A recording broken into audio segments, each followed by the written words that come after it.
Hello, hello, welcome back to Supposedly Fun. I am Greg, here today to do a book haul for the month of September, all the books I've brought into my library or borrowed this month. I had said that I was not going to be buying a lot of books in the month of September since my book haul in August was pretty darn large.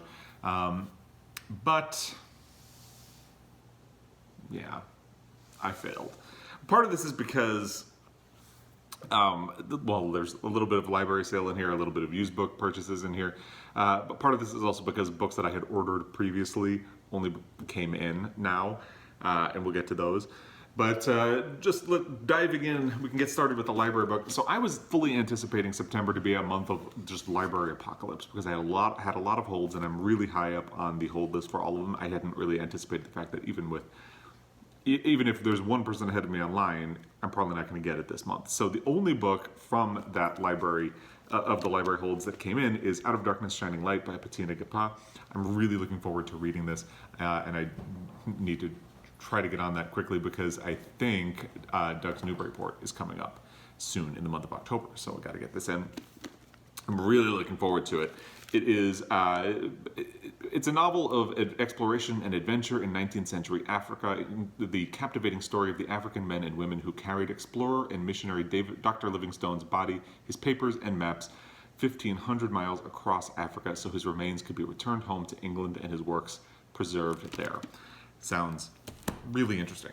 Now on an interesting note, if you have ever entered a Goodreads contest and wondered if they're real or not, they're real because I won a copy of Night Boat to Tangier by Kevin Barry. I had won, I think, one other contest on Goodreads in the past, and the book never showed up because Goodreads doesn't do any of the shipping. They rely on the publisher to, so if you don't get shipped the book, it just doesn't come, and there's nobody you can talk to or complain. So, but this time I won a contest, and it showed up. So I have Night Boat to Tangier now. That's really cool. So at least this one, I didn't have to spend any money on, which is nice. Then this is a book I ordered in June. It's Genderqueer by Maya Kobabe. This is a graphic memoir. Can't wait to read it. Sounds really interesting. So in Genderqueer, Maya Kobabe has crafted an intensely cathartic autobiography about airpath. Maya Kobabe uses the pronouns E, air, M, I think. So Maya Kobabe has crafted an intensely cathartic autobiography about airpath to identifying as non-binary and asexual and coming out to air family and society. By addressing questions about gender identity, what it means and how to think about it, the story also doubles as a much-needed, useful, and touching guide. I'm really looking forward to this one. Now, a book that I ordered, this is something I ordered this month. I ordered it on the recommendation of Sean the Book Maniac, and it's called My Father and Myself by J.R. Ackerley. Basically, J.R. Ackerley, from my understanding, is somebody who was basically an out gay man in the around the 1920s, I believe. Sean, if I get this wrong, please comment down below and straighten us all out. And then after his father dies, he's going through his letters and he discovers things about his father that he did not know before. Sounds right up my alley, and I am really looking forward to it.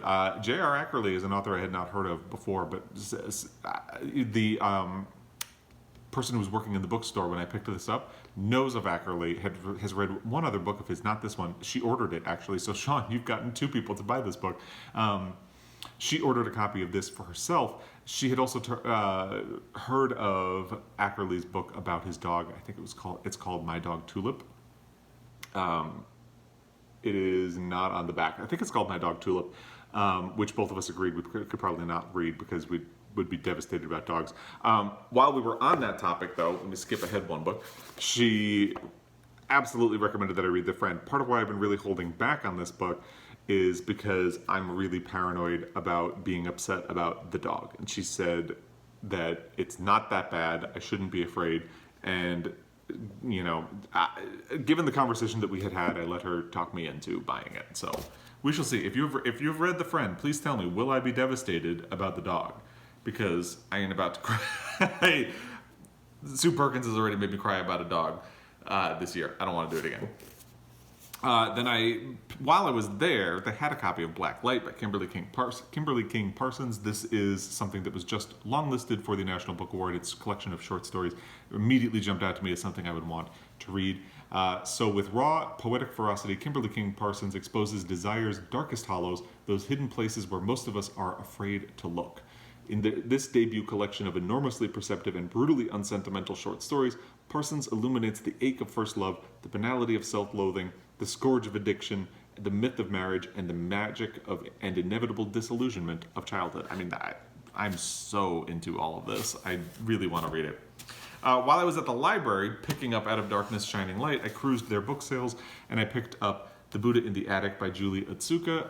I've heard about this book before, and I've heard good things about it. I think somebody had mentioned that there's a Novellas in November thing, and this seemed like it would be a good, perfect qualifier for that. It is 129 pages. It is a gorgeous novel by the celebrated author of When the Emperor Was Divine that tells the story of a group of young women that brought from Japan to San Francisco as picture brides nearly a century ago. And it sounds really interesting. It's blessedly short. So I'm looking forward to getting to this at some point. And one thing I noticed, I did my video of the book tag for my favorite authors yesterday, and I will link the video down below.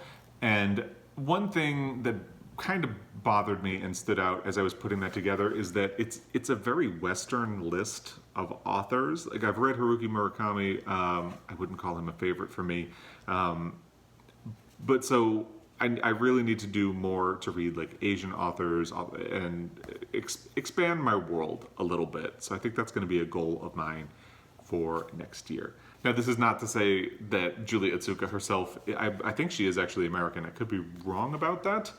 I don't actually know where Julie Otsuka is from, so I'm using her as an excuse to bring that up. I'm not saying she specifically is not American. So yeah, don't want to fall down that rabbit hole. Also from the library, I picked up a copy of Barbara Kingsolver's Pigs in Heaven. I have read several of Barbara Kingsolver's books, and I'd be eager to read more. So this is a sequel to The Bean Trees, and I think in my video from yesterday I mentioned that I would like to reread The Bean Trees at some point, and I hadn't realized that there was a sequel. Here's the sequel. This is what helped me realize. So yeah, I would definitely be interested in picking this up. I'm going to save this one for the end because it's paired with another book. So Barnes & Noble had a blowout sale earlier this month, and I was not going to buy anything, but my husband, we were at the buy two get the third free table, and there was something on there that my husband wanted to get, so I went along with it and picked 2 books so he wouldn't feel bad about it. I picked up Wild by Cheryl Strayed. This, of course, is the book that the movie was based on, and I picked up Dead Wake by Eric Larson. I have a little bit of problems with The Devil in the White City, but I enjoyed the history and the book a lot. I also read In the Garden of Beasts, which I thought was okay. But this sounded like something that would be interesting, so I would like to get to that at some point. Let's do a little shift here so I can actually not have a massive pileup. I got 2 other books from the Little Sisters classics. One of them is Frannie, the Queen of Provincetown by John Preston. If you don't remember from last month, these are, so the Little Sisters classics, it's intended to identify gay, lesbian, transgender, bisexual books that were in danger of being forgotten. So they reprinted them, hoping that they would achieve the classic status that they deserve. This is a short little book, so if there is such a thing as Novellas in November, it might work for that. It is 140 pages. Like the others in the series, it comes with a lot of supplemental material. So the book itself is probably, the book is probably only about 120 pages, and the rest is supplemental material. So really looking forward to this. This is about Frannie is a proud, protective friend to the gay men of Provincetown, Massachusetts, as they fight their battles against self-hatred and ostracism. Haunted by the loss of his first love, Frannie vows never to let fear and anger consume those who are hated for being queer. It's his goal to ensure that there is a place in the world for everyone who feels they do not belong. First published in 1983, this was a book of gay heroism and camaraderie in the shadow of the burgeoning AIDS crisis. Yeah, very interested in reading that. The other one I got from that is, I don't know how to pronounce this, Finisterre? Anybody know French? By Fritz Peters. This one is a lyrical gay coming-of-age story first published in 1951, acclaimed by many, including Gore Vidal and the New York Times, about Matthew, a young American who moves to France with his mother following his parents' divorce. In boarding school and on trips with his mother in the countryside, Matthew navigates his budding sexuality and complicated new relationship with trepidation and hardship until he is forced to confront Finisterre, Land's End.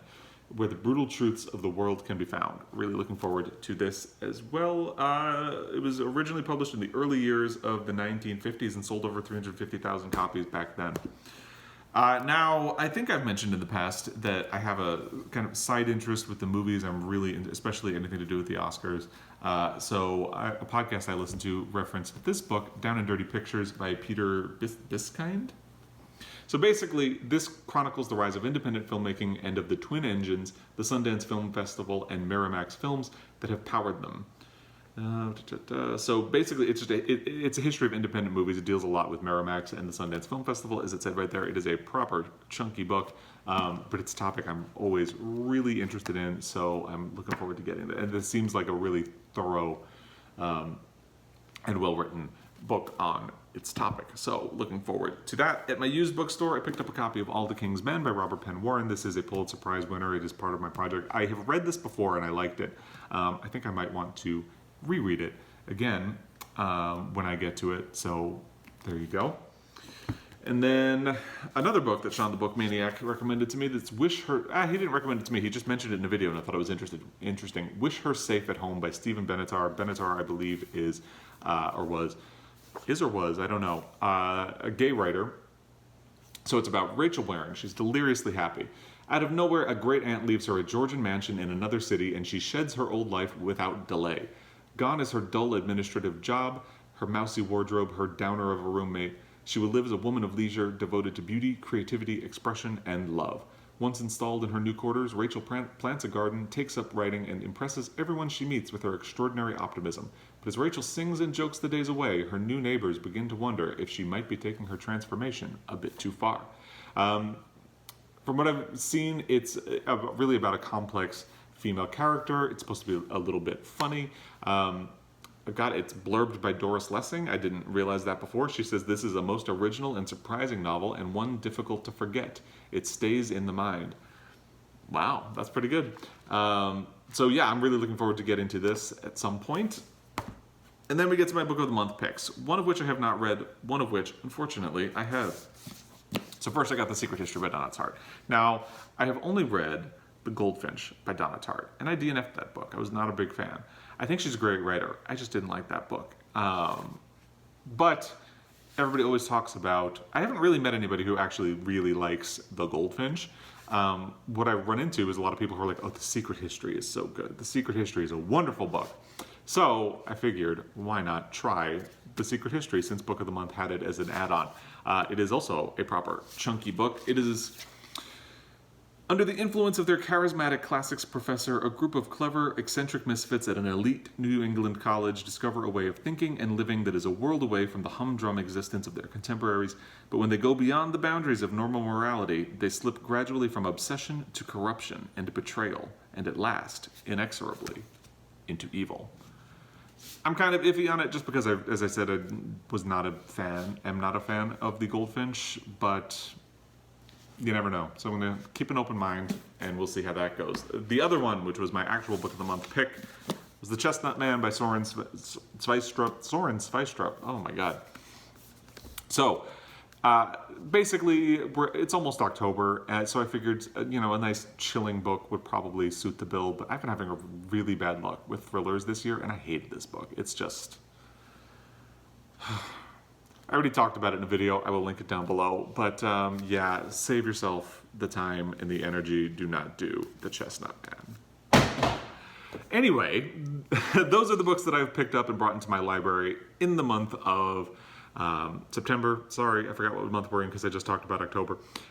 If you have read any of these, or you recommend any of these, or you think I should stay away from any of these, let me know. And especially, please, feedback on the friend, because I've stayed away from it because I don't want to cry over a dead dog. So please, I don't care about the spoilers. Just let me know if that's something I want to put myself through.